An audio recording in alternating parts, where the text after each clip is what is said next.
അങ്ങനെ ഞങ്ങളിത് മൂന്നാർ പോകാനിറങ്ങി കുറച്ച് കഴിഞ്ഞപ്പോൾ വണ്ടിയിലിരുന്ന് ഞങ്ങളൊക്കെ ഉറക്കമായിട്ടുണ്ടായിരുന്നു കേട്ടോ. പിന്നെ ഒരു സ്ഥലം എത്തിയപ്പോഴാണ് നമ്മൾ എഴുന്നേറ്റത്. അന്നേരം നമ്മൾ കൊണ്ടുപോയ കാപ്പിയൊക്കെ കുടിച്ച് ഒന്ന് റിഫ്രഷ് ആയിട്ടാണ് കേട്ടോ പിന്നെ നമ്മൾ പോയത്. പിന്നെ നമ്മൾ വണ്ടി നിർത്തിയത് ചിയാപ്പാറ വാട്ടർഫോൾസിൻ്റെ അടുത്താണ്. വെള്ളമില്ലായിരുന്നു, നേര് തോതിലാണ് വന്നുകൊണ്ടിരുന്നത് വെച്ചത്. എന്നാലും ഒന്ന് പുറത്തിറങ്ങാം എന്ന് വിചാരിച്ച് ഇറങ്ങിയപ്പോഴായിരുന്നു നല്ല തണുപ്പായിരുന്നു കേട്ടോ.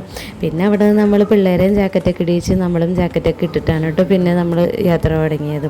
നല്ല തണുപ്പായിരുന്നു. നമ്മൾ ഇത്രയും തണുപ്പ് പ്രതീക്ഷിച്ചിട്ടുണ്ടായിരുന്നില്ല. നല്ല തണുപ്പായിരുന്നു. ആ തണുപ്പൊക്കെ ഒന്ന് എൻജോയ് ചെയ്യാൻ വേണ്ടിയിട്ട് നമ്മൾ വണ്ടിയുടെ ഗ്ലാസ്സൊക്കെ ഒന്ന് തുറന്നിട്ടായിരുന്നേ. അപ്പോഴാണ് നമ്മൾക്ക് നല്ലൊരു അടിപൊളി സൺറൈസും കാണാൻ പറ്റിയത് കേട്ടോ. അങ്ങനെ തണുപ്പൊക്കെ കൊണ്ട് നല്ലൊരു സൺറൈസൊക്കെ കണ്ട് നമ്മൾ ഇതേ പോവുകയാണ് കേട്ടോ. നമ്മൾ പോകുന്ന വഴി ഇതേപോലെ ഒരുപാട് ടീ പ്ലാന്റേഷൻസൊക്കെ കണ്ടിട്ടുണ്ടായിരുന്നേ. പിന്നെ നമ്മൾ കുറേ സൺകിസ്ഡ് ഫോട്ടോസും വീഡിയോസൊക്കെ എടുക്കാൻ നോക്കിയിട്ടുണ്ടായിരുന്നു. അതാണ് കേട്ടോ ഇപ്പോൾ കാണുന്നത്. ഇപ്പം നമ്മൾ നേരെ പോകുന്നത് ഫുഡ് കഴിക്കാനായിട്ടാണ് കേട്ടോ. ഓൾറെഡി നമ്മൾ ബ്രേക്ക്ഫാസ്റ്റ് എടുത്തിട്ടുണ്ടായിരുന്നു. അതപ്പോൾ എവിടെയെങ്കിലും നിന്ന് കഴിക്കാം എന്നുള്ള പ്ലാനിലാണ് കേട്ടോ. അതിനെപ്പറ്റി ഒരു സ്പോട്ട് അന്വേഷിച്ചാണ് ഇപ്പോൾ ഈ പോകുന്നത്. അങ്ങനെ ഫുഡ് കഴിക്കാൻ പറ്റിയൊരു സ്പോട്ട് കണ്ടപ്പോൾ നമ്മൾ വണ്ടി അവിടെ ഒതുക്കിയായിരുന്നേ. അപ്പോഴാണ് ഇതേ സംസാരിക്കുമ്പോൾ പുക പോകുന്നൊരു പ്രതിഭാസം നമ്മുടെ ശ്രദ്ധയിൽപ്പെട്ടത് കേട്ടോ. അങ്ങനെ പിന്നെ കുറച്ച് നേരം അവിടെ നിന്ന് പുക വിടുന്നതൊക്കെ കണ്ട് നമ്മളും കുറേയൊക്കെ അതൊക്കെ ട്രൈ ഒക്കെ ചെയ്തിട്ടാണ് കേട്ടോ പിന്നെ ഫുഡ് കഴിക്കാൻ പോയത്. നമ്മൾ നേരെ ഓപ്പോസിറ്റ് കാണുന്ന ആ സ്ലാബിലിരുന്നാണ് കേട്ടോ ഫുഡൊക്കെ കഴിച്ചത്. അങ്ങനെ ഫുഡൊക്കെ കഴിച്ചതേ പിള്ളേരൊക്കെ ഒന്ന് റെഡി ആയിട്ടുണ്ടായിരുന്നേ. പിന്നെ നമ്മൾ നേരെ അവിടെ നിന്ന് പോയത് എക്കോ പോയിന്റിലോട്ടാണ് കേട്ടോ. പോകുന്ന വഴിയൊക്കെ ഈ ഹോഴ്സ് റൈഡും കാര്യങ്ങളൊക്കെ നമ്മൾ കണ്ടിട്ടുണ്ടായിരുന്നേ.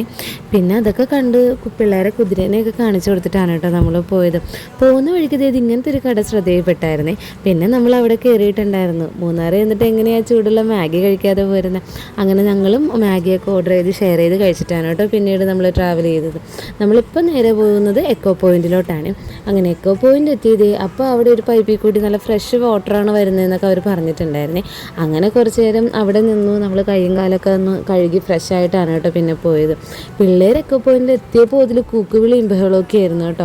നമ്മളും കുറേയൊക്കെ ട്രൈ ചെയ്തിട്ടുണ്ടായിരുന്നു. അവർക്ക് ഇതൊക്കെ ഫസ്റ്റ് ടൈം എക്സ്പീരിയൻസ് ആയതുകൊണ്ട് രണ്ടുപേരും നല്ലപോലെ എൻജോയ് ചെയ്തിട്ടുണ്ടായിരുന്നു. അങ്ങനെ കുറേ നേരം അവിടെ സ്പെൻഡ് ചെയ്ത് ഫോട്ടോസൊക്കെ എടുത്ത് നമ്മളൊരു വൺ ഡേ ട്രിപ്പാണ് കേട്ടോ പ്ലാൻ ചെയ്തിരുന്നത്. അതുകൊണ്ട് തന്നെ നമ്മൾ കുറച്ചൊക്കെ അവിടെ കറങ്ങി നടന്നിട്ട് നമ്മൾ ഇതേ തിരിച്ചിറങ്ങുകയാണ് കേട്ടോ. ആ പോകുന്ന വഴി നമ്മൾ ഫുഡൊക്കെ കഴിച്ചിട്ട് പിന്നെ അരീക്കലിലും കൂടി പോയിട്ടാണ് നമ്മൾ വീട്ടിലെത്തിയത്. പക്ഷെ അതൊന്നും എനിക്ക് വീഡിയോ എടുക്കാൻ പറ്റിയില്ല. കാരണം എൻ്റെ ഫോണിൻ്റെ ചാർജൊക്കെ ആ സമയത്ത് തീർന്നിട്ടുണ്ടായിരുന്നു. അപ്പോൾ ബാക്കി വിശേഷം അടുത്ത വീഡിയോയിൽ പറയാമേ. എൻ്റെ ചാനൽ ഇതുവരെ സബ്സ്ക്രൈബ് ചെയ്യാത്തവരൊന്ന് സബ്സ്ക്രൈബ് ചെയ്യണേ. അപ്പോൾ എല്ലാവർക്കും ബൈ.